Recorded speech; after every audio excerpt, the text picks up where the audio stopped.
December 7, 1941, 3:42 a.m., 11 miles south of the entrance to Pearl Harbor. Ensign Kazuo Sakamaki crouched in darkness so complete he couldn't see his own hands. The air inside the midget submarine was already foul, thick with battery acid fumes and the metallic taste of fear. Water dripped from a dozen stress fractures in the hull. The gyro compass had failed 20 minutes after launch. The trim system responded sluggishly, forcing the tiny vessel into uncontrolled porpoising that left both crew members fighting nausea.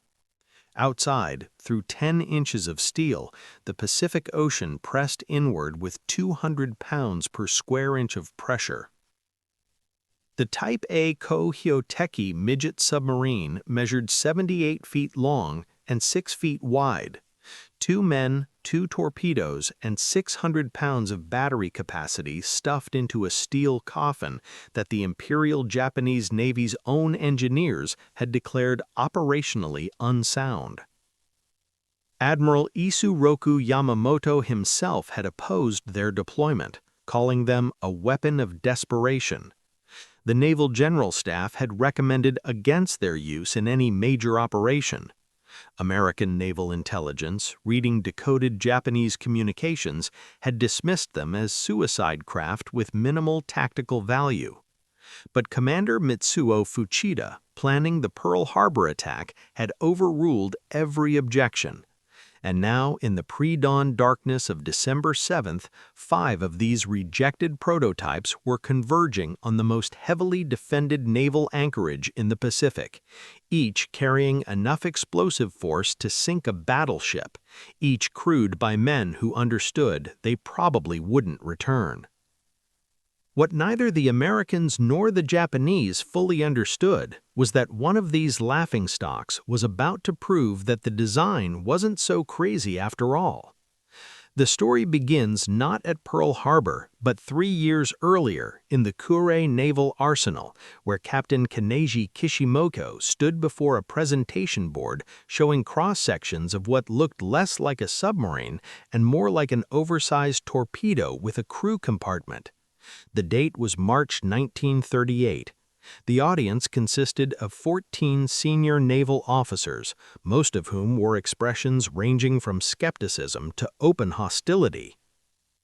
Kishimoto's proposal was audacious: mass-produce tiny submarines capable of penetrating enemy harbors, delivering torpedo attacks at point-blank range, then extracting before defensive forces could respond. The specifications seemed to defy physics: a boat small enough to be carried by conventional submarines, fast enough to evade patrol craft, and powerful enough to sink capital ships. On paper, it was brilliant. In practice, every engineer who examined the design found catastrophic flaws. The trim system couldn't maintain depth stability in anything except perfectly calm water. The battery capacity provided 2 hours of operation at best, less if running at attack speed. The periscope, necessary for navigation and targeting, could only be raised 5 times before depleting the compressed air reserve needed for torpedo launch.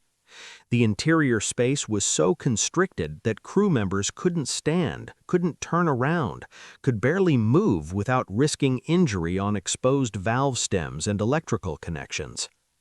Admiral Yamamoto, reviewing the proposal, wrote a memo that would later seem prophetic. "These craft represent courage without practicality. We honor the spirit of men willing to crew them, but we cannot, in good conscience, send submariners to their deaths in vessels that cannot navigate, cannot communicate, and cannot return." The Naval General Staff filed the proposal under Rejected Experimental Concepts. Kishimoto refused to accept defeat. He understood something the senior admirals didn't. Japan faced an impossible strategic equation. The United States possessed 10 times Japan's industrial capacity, 3 times its steel production, and 7 times its petroleum reserves. Conventional warfare meant inevitable defeat through attrition. Japan needed weapons that multiplied the effectiveness of individual warriors, that turned determination and sacrifice into strategic advantage. The midget submarine, for all its flaws, represented exactly that calculus.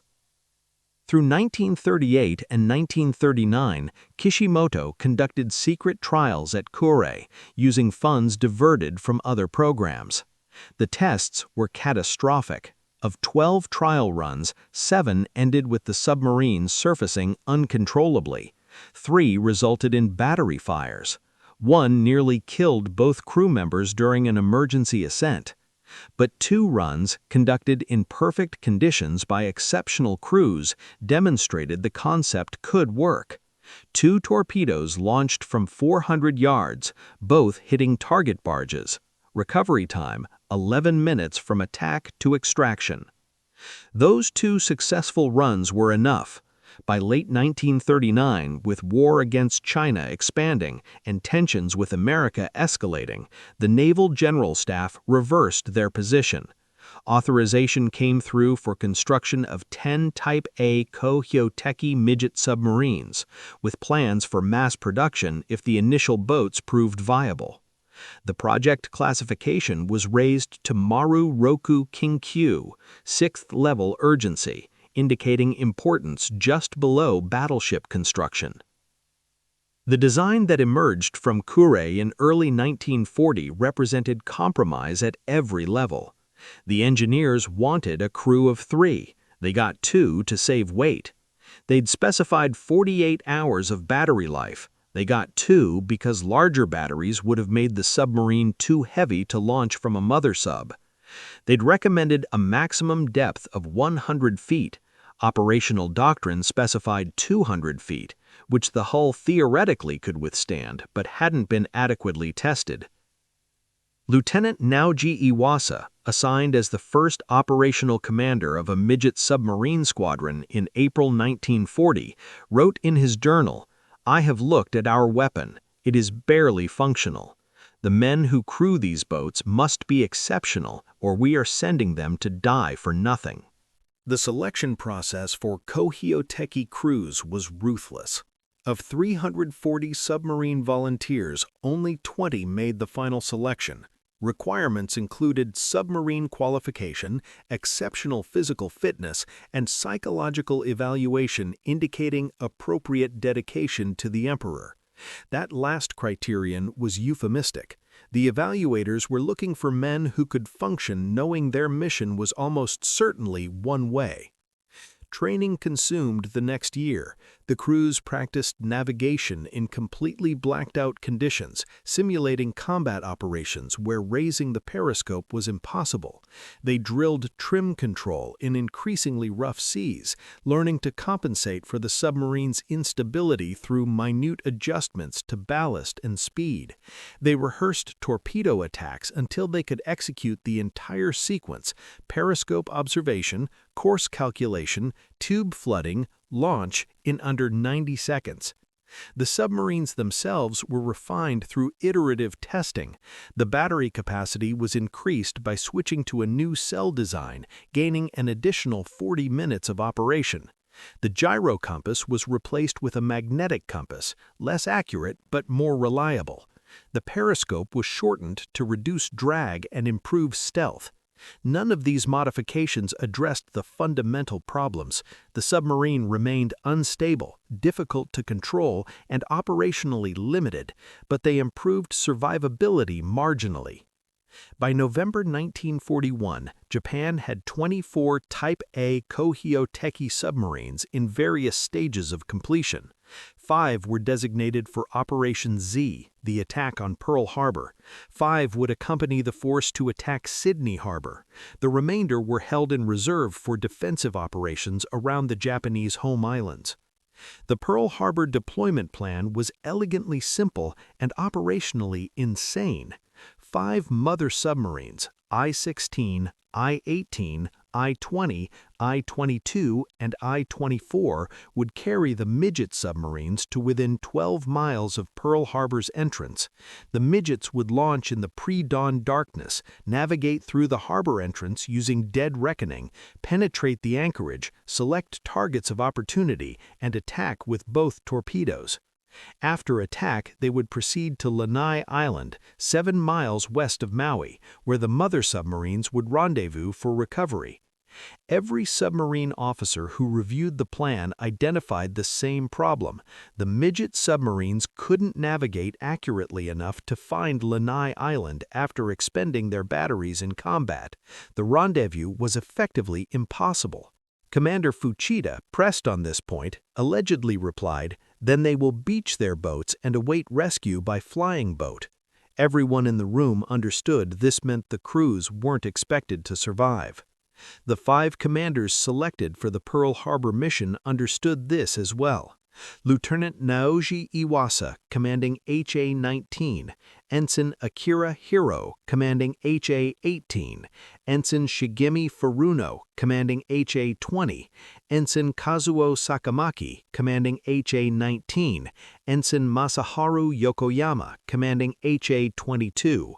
All 5 submitted formal letters releasing the Navy for responsibility for their deaths. All 5 wrote final letters to their families. All 5 boarded their mother submarines on November 18, 1941, knowing they were unlikely to see Japan again. The transit to Hawaii took 17 days. The midget submarines, secured to the decks of the mother submarines, were inspected daily for stress damage. The crews practiced navigation using paper charts, simulating the approach to Pearl Harbor in complete darkness. Weather reports from reconnaissance flights indicated rough seas and strong currents near the harbor entrance, conditions that would make the mission even more difficult. December 6, 1941, 1800 hours. The mother submarines reached their launch positions. The 5 midget submarines were prepared for deployment. Batteries were charged to maximum capacity. Torpedoes were armed. Provisions were loaded. 2 days of food, 6 canteens of water, a pistol with 2 magazines of ammunition. The crews, wearing white ceremonial headbands inscribed with "Certain Victory," climbed through the narrow hatches into their vessels. Launch sequence began at 0030 hours on December 7th. I-24, carrying HA-19 with Ensign Sakamaki and Petty Officer Kiyoshi Inagaki, experienced immediate problems. The gyro compass failed during the transfer from mother submarine to midget submarine, a critical malfunction that left the boat unable to maintain course. Sakamaki, faced with the choice between aborting the mission or proceeding with only a magnetic compass, chose to proceed. His mother submarine submerged and departed, leaving HA-19 alone in the darkness with a navigation system that wouldn't work and a crew that knew they were operating effectively blind. I-22, carrying HA-16 with Lieutenant Iwasa, launched successfully at 0115 hours. The submarine submerged cleanly, trim systems responding normally. Iwasa's last transmission to his mother submarine, sent via underwater telephone before radio silence took effect, proceeding to objective, "Long live the Emperor." I-16, I-18, and I-20 launched their midgets at intervals over the next hour. All 5 submarines were now independently approaching Pearl Harbor, navigation compromised by darkness and strong currents, each crew committed to an attack that American intelligence had dismissed as tactically impossible. What the Japanese didn't know and the Americans didn't fully understand was that Pearl Harbor's defensive posture that night was compromised by a catastrophic failure of intelligence interpretation. The USS Condor, a minesweeper on patrol outside the harbor entrance, spotted a periscope at 3:42 hours. The sighting report went to the destroyer USS Ward, which investigated but found nothing. The report was filed but not elevated to Fleet Command. A periscope sighting in isolation wasn't considered sufficient evidence of hostile action. At 6:37 hours, the USS Ward detected a submarine contact approaching the harbor entrance.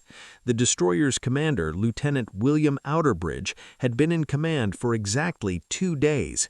Faced with a contact that could be Japanese, could be American, could be a false echo, Outerbridge made a decision that would earn him a Navy Cross and change naval warfare forever.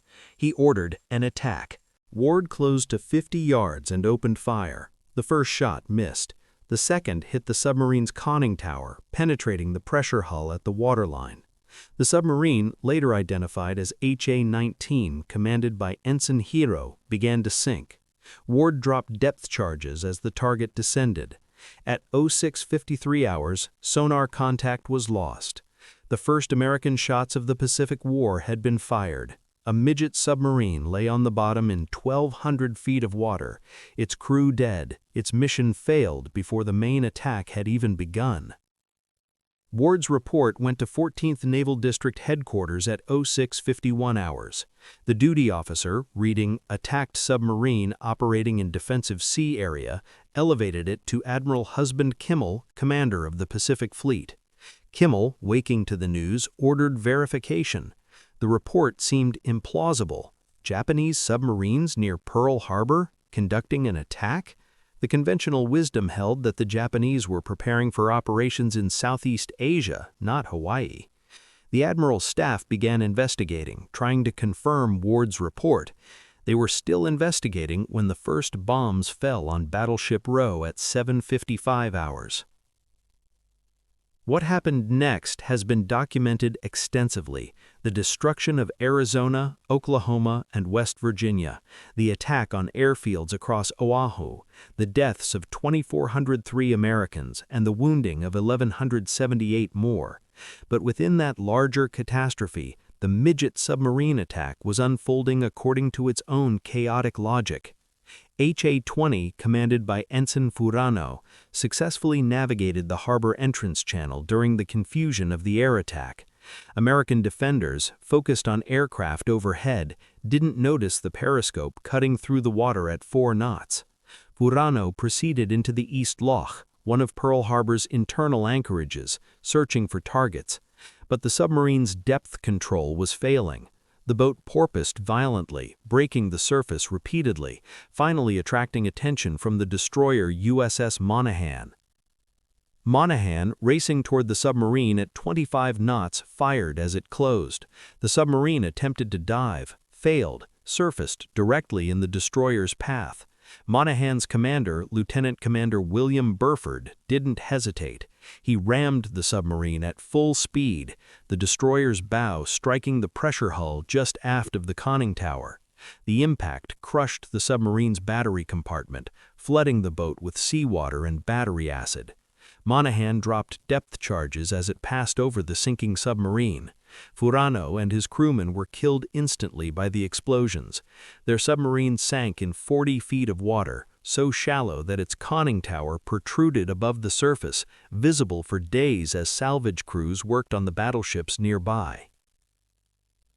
HA-18, commanded by Ensign Hiro in the second midget submarine of that designation, penetrated the harbor but experienced catastrophic battery failure before reaching the battleship anchorage. The submarine surfaced uncontrollably in the middle loch, directly in view of shore installations. Coastal defense batteries opened fire. Hiro attempted to dive, but the submarine broached again, exposing the entire hull. A 5-inch shell struck the conning tower, killing Hiro instantly. His crewman attempted to scuttle the boat, but was killed when a second shell detonated inside the pressure hull. The submarine sank in 30 feet of water, later recovered by Navy divers who found both torpedoes still in their tubes, unfired. 4 midget submarines accounted for: 1 destroyed outside the harbor, 2 sunk inside, 1 presumed lost during approach. The 5th submarine, HA-16, commanded by Lieutenant Iwasa, was never found. This is where the story becomes controversial, where documented history gives way to disputed evidence and competing theories, because something happened inside Pearl Harbor during the attack that the official record couldn't fully explain. At 8:39 hours during the second wave of the air attack, the battleship USS West Virginia experienced a massive explosion on its port side, flooding 2 engine rooms and causing the ship to list rapidly. The explosion occurred near frame 50, well aft where the torpedo bomber attacks had concentrated. West Virginia had already been hit by multiple aerial torpedoes forward and was settling by the bow. This new explosion, hitting from a different angle, accelerated the sinking and nearly caused the ship to capsize. Damage control parties investigating after the attack found something unexpected. The explosion had come from below the waterline, at a depth consistent with submarine torpedo attack, not aerial torpedo which struck higher on the hull. The angle of the explosion damage suggested the torpedo had been fired from approximately 400 yards, a range consistent with point-blank submarine attack. Most significantly, fragments recovered from the explosion site included components that didn't match Type 91 aerial torpedoes used by Japanese aircraft. The Navy's official report, published in January 1942, attributed all damage to West Virginia to aerial attack. The evidence of submarine attack was noted but classified, buried in technical annexes that remained secret for 40 years. The reason for the suppression was simple. Acknowledging that a midget submarine had successfully penetrated the harbor, selected a target, and executed an attack would have been catastrophically embarrassing. The defensive failure was already a national humiliation. Admitting that the Japanese had succeeded with a weapon American intelligence had dismissed as impractical would have been intolerable. But the evidence was there, documented by damage control teams, photographed by Navy surveyors, and analyzed by ordnance experts. A torpedo had hit West Virginia at 08:39 hours. The explosion characteristics matched Type 97 submarine torpedoes, not aerial torpedoes. The angle and depth of impact suggested submarine launch, and no American submarine was operating inside Pearl Harbor during the attack. Lieutenant Naoji Iwasa's midget submarine, HA-16, had accomplished what 5 submarines were sent to do and 4 failed to achieve. It had penetrated the harbor undetected. It had navigated through the chaos of the air attack.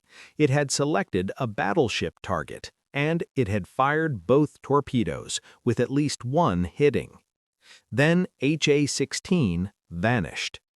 Post-war Japanese records examined during the occupation provided partial confirmation. A transmission received by I-16, the mother submarine, at approximately 10:30 hours on December 7th, contained 3 characters, To, Ra, Re, the coded message meaning successful attack.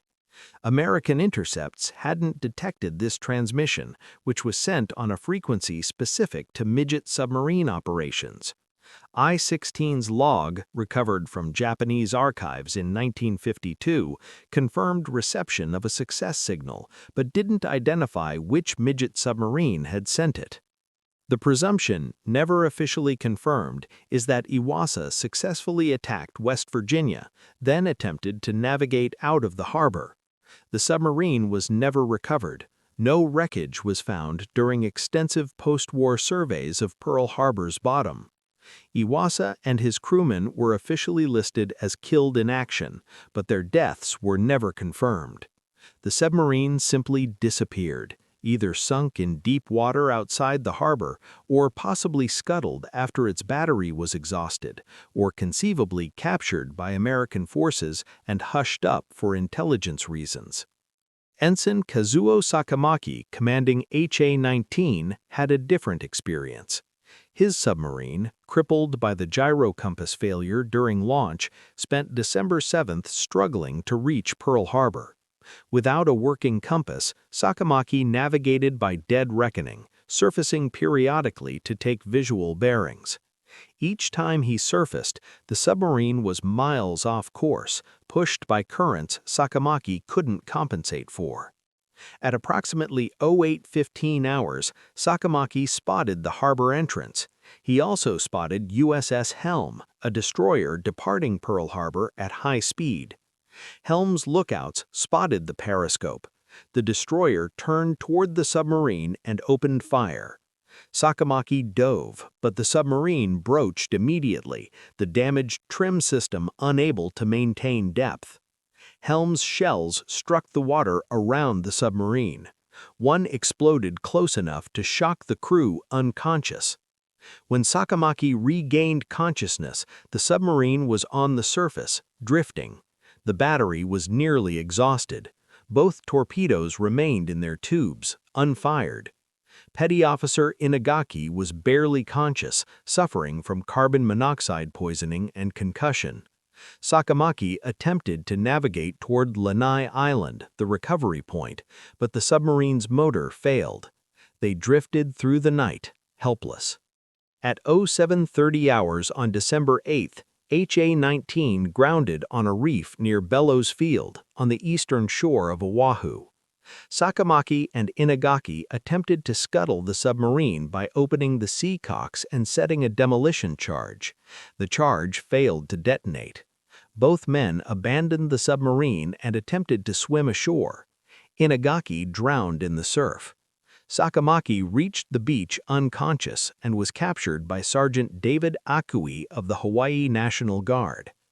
Sakamaki became prisoner of war number 1, the first Japanese serviceman captured by American forces in World War II.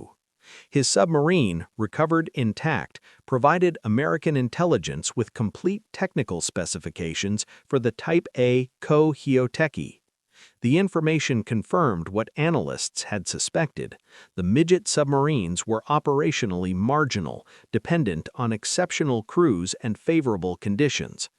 4 of 5 had been destroyed or captured.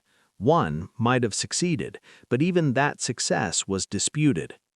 The official assessment, filed by Commander Submarine Force Pacific Fleet in February 1942, concluded, "Enemy midget submarines represent minimal threat to defended anchorages.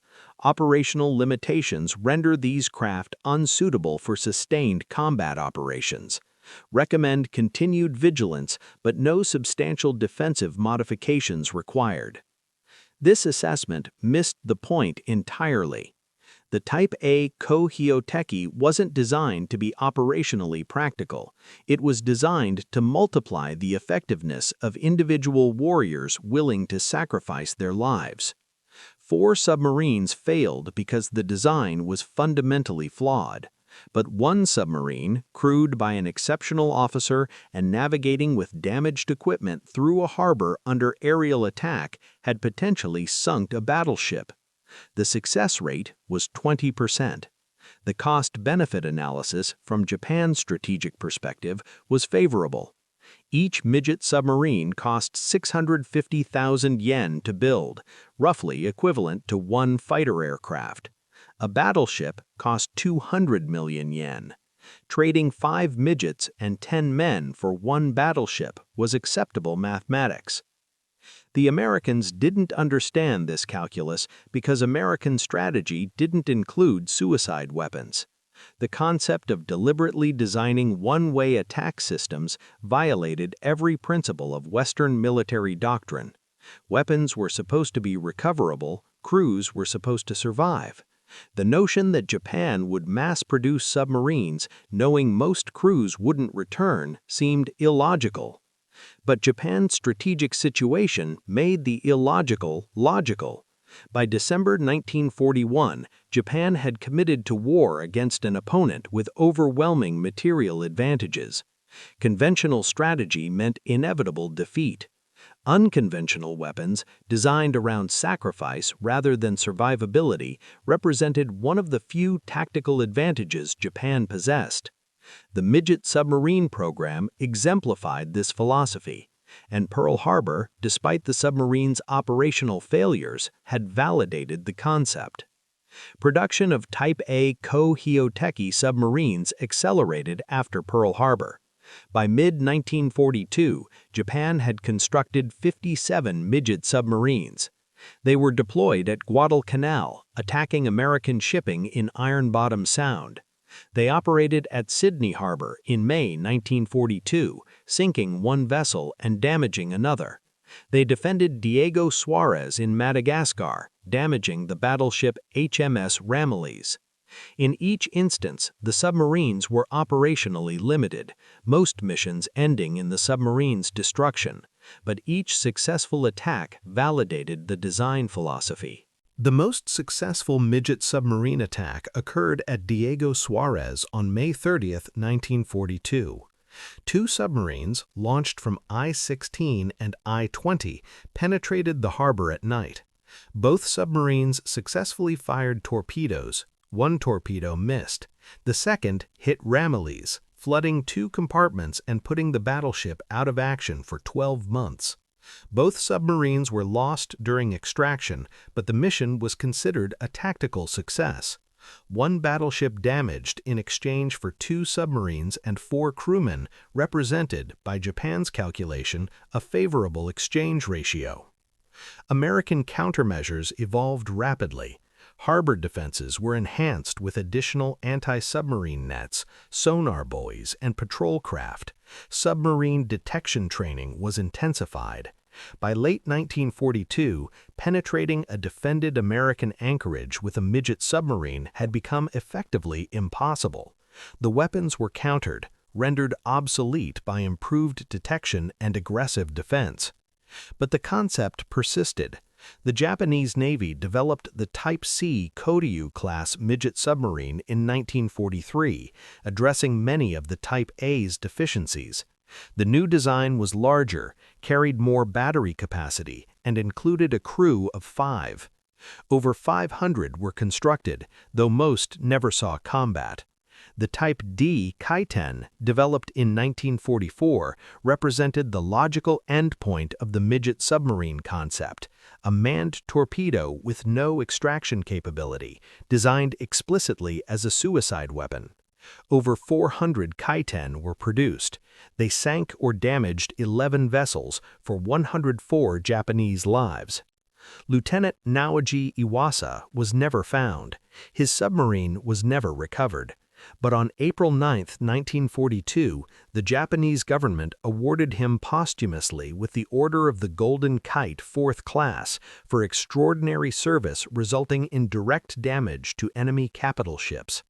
The citation, buried in Japanese military records and uncovered after the war, specified torpedo attack against enemy battleship at Pearl Harbor. It was the only official Japanese acknowledgement that a midget submarine had successfully engaged a target during the attack. American records remained officially silent on submarine-delivered torpedo damage at Pearl Harbor until 1982, when declassified damage reports were released under Freedom of Information Act requests. The reports confirmed that West Virginia had sustained at least one hit from a submarine-launched torpedo, distinct from aerial torpedo damage. The angle of attack, depth of impact, and explosive residue all matched Type 97 torpedo characteristics. But the Navy's official narrative never changed. Pearl Harbor remained in public memory an attack by aircraft. The submarine component was a footnote, mentioned briefly in technical histories, generally dismissed as operationally insignificant. This dismissal fundamentally misunderstood what the midget submarines represented. They weren't evaluated by Western standards of operational viability. They were evaluated by Japanese standards of strategic necessity. A weapon that succeeded once out of 5 attempts wasn't a failure if that one success justified the program's cost. And by that metric, the Type A Ko-Hyoteki was a qualified success. The broader impact came not from the submarine's tactical achievements, but from their psychological effect. American naval planners, seeing that Japan had deployed suicide weapons at Pearl Harbor, understood they faced an opponent operating under different strategic assumptions. The willingness to design one-way attack systems, to deliberately send men on missions with no extraction plan, indicated a level of commitment that couldn't be matched by industrial capacity alone. Every subsequent Japanese weapon had to be evaluated not just for its technical capability, but for its potential use in suicide attacks. The kamikazes of 1944 to 45 weren't an aberration, they were the logical continuation of the doctrine that produced the midget submarines. Captain Keineji Kishimoto, who had designed the original Type A Ko-Hyoteki in 1938, survived the war. He wrote a memoir in 1952, published only in Japanese, defending the midget submarine program. His argument was simple. Japan faced an impossible war against an opponent with overwhelming advantages in every material category. Unconventional weapons, designed around principles that seemed suicidal by Western standards, represented one of the few tactical innovations available. The midget submarines weren't crazy, they were a rational response to an irrational strategic situation. Post-war analysis by American naval intelligence partially validated this argument. A classified assessment completed in 1947 concluded that Japan's suicide weapons, including midget submarines, kamikazes, and manned torpedoes, forced the United States to divert substantial resources to defensive measures.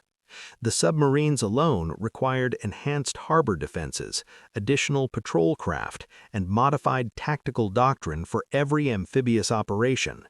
The cost to implement these defenses exceeded, by conservative estimate, the cost of the Japanese submarine program by a factor of 10.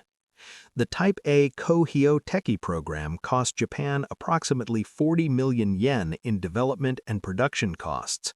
The American defensive response cost over $400 million in enhanced harbor security, patrol vessels, and operational modifications. By that calculation, the submarines succeeded strategically even when they failed tactically. Ensign Kazuo Sakamaki, the only midget submarine crewman captured alive, spent the war in prisoner-of-war camps in Texas and Wisconsin. He wrote a memoir after repatriation to Japan, published in 1949 under the title I Attacked Pearl Harbor. The book was controversial in Japan, where Sakamaki's survival was viewed as shameful by some veterans. But Sakamaki's account provided the only first-hand description of operating a Type A submarine in combat. His description of the submarine's instability, the difficulty of navigation without a gyro compass, and the absolute commitment required to continue despite impossible conditions validated everything engineers had warned about in 1938. Sakamaki lived until 1999, the last survivor of the Pearl Harbor midget submarine attack. In later interviews, he maintained that the submarines, despite their operational failures, had achieved their purpose. They had proven that penetrating defended harbors was possible. They had demonstrated that sacrifice could be weaponized, and they had forced the United States to fundamentally reconsider defensive doctrine for naval anchorages. By those measures, the mission succeeded. The submarine itself, HA-19, was recovered from the reef near Bellows Field on December 8, 1941. The Navy intelligence examined it exhaustively, documenting every system, photographing every component, testing every mechanism. Then it was sent on a war bond tour, displayed in cities across America as evidence of Japanese military capability and proof that Pearl Harbor could have been even worse. Millions of Americans saw the submarine, touched its hull, and peered through its tiny hatches. The message was clear. This is what we're fighting. This is what dedication looks like. This is why we need to match their commitment with our own. After the war, HA-19 was quietly retired from display and stored at a naval facility in Virginia. In 1991, it was restored and transferred to the National Museum of the Pacific War in Fredericksburg, Texas, where it remains on permanent display. Visitors can walk around the submarine, appreciate its tiny size, and wonder how two men could operate such a vessel under combat conditions. The placard describes it as operationally limited and tactically insignificant. But the submarine sitting in that museum represents something more significant than its tactical record suggests. It represents a design philosophy that Japan pursued throughout the war: accept casualties that would be unacceptable to Western militaries, weaponize sacrifice, and force the enemy to defend everywhere because any point might be vulnerable to a suicide attack. The midget submarines were the first expression of this philosophy.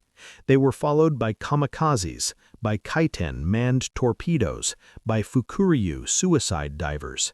Each weapon represented the same calculation: trade Japanese lives for American ships, and force America to spend disproportionate resources defending against low-probability, high-impact attacks.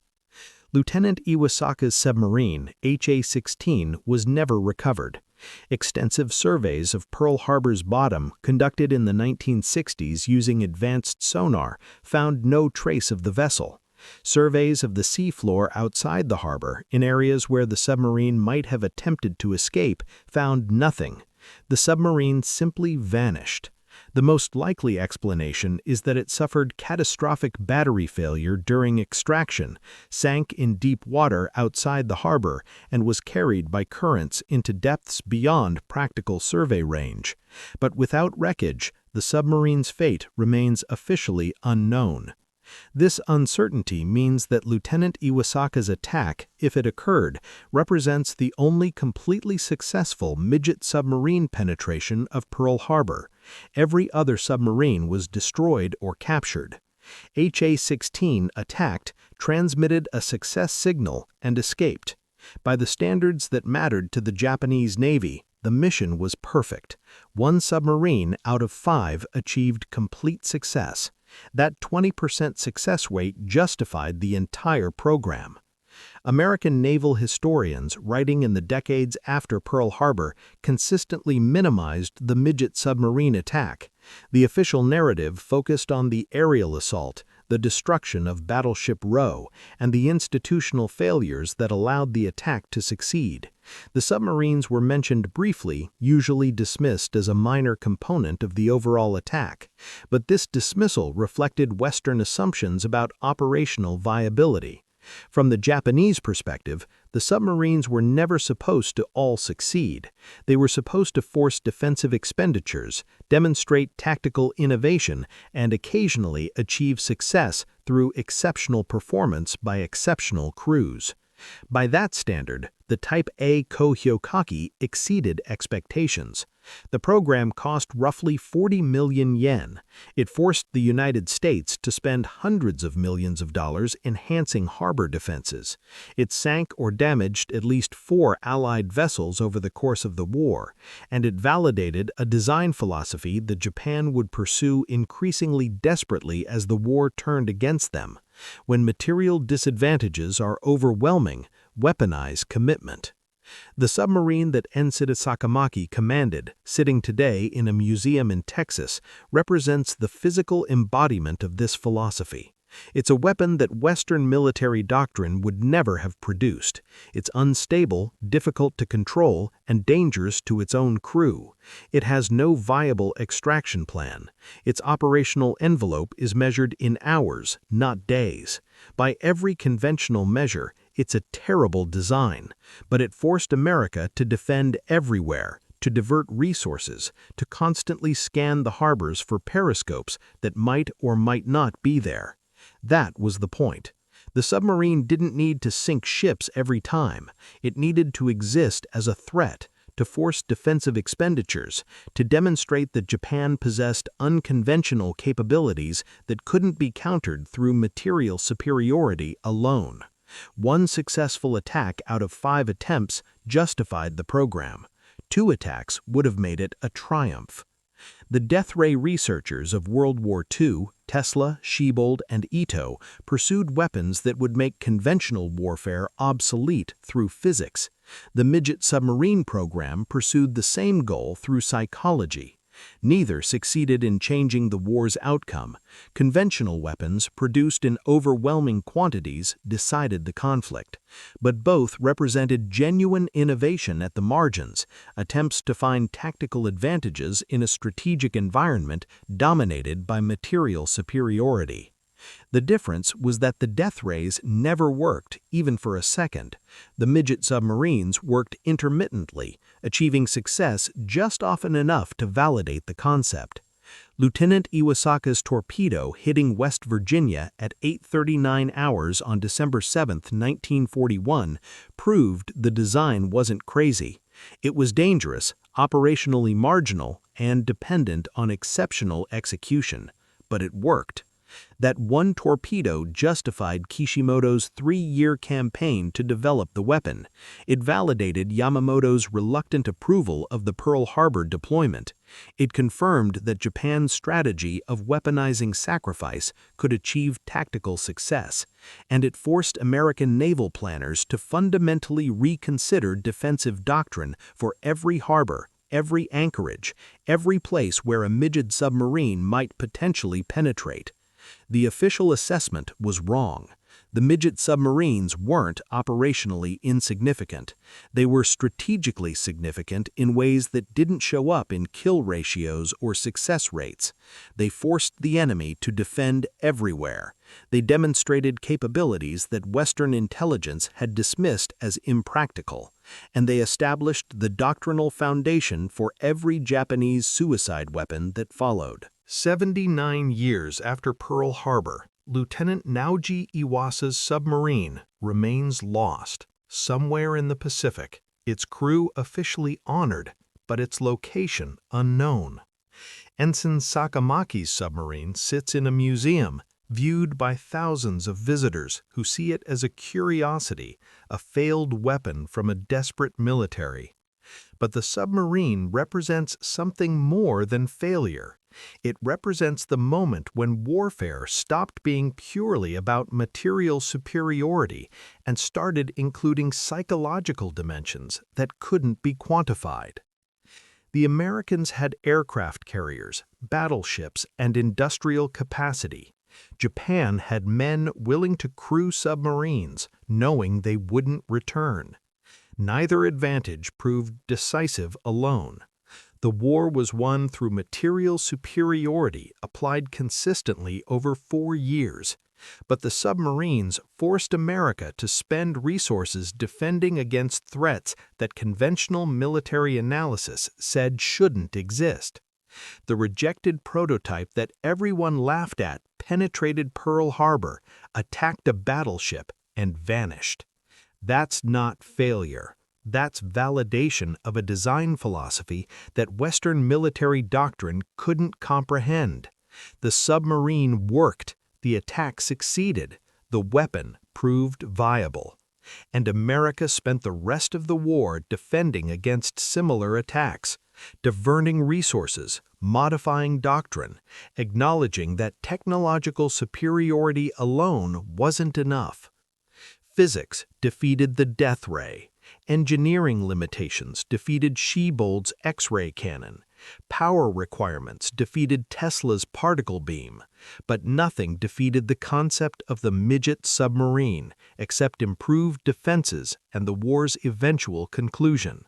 The weapon worked. It just worked for a side that was going to lose anyway. That's the real story of the Type A Ko-Hyoteki.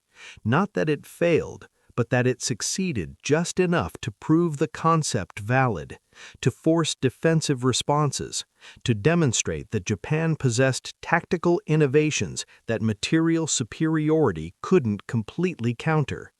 The submarine that everyone dismissed as a suicide craft sank a battleship. The mission that everyone said was impossible succeeded. The weapon that shouldn't have worked did work for a few terrifying hours in December 1941, when 5 tiny submarines converged on Pearl Harbor, and one of them completed its mission perfectly.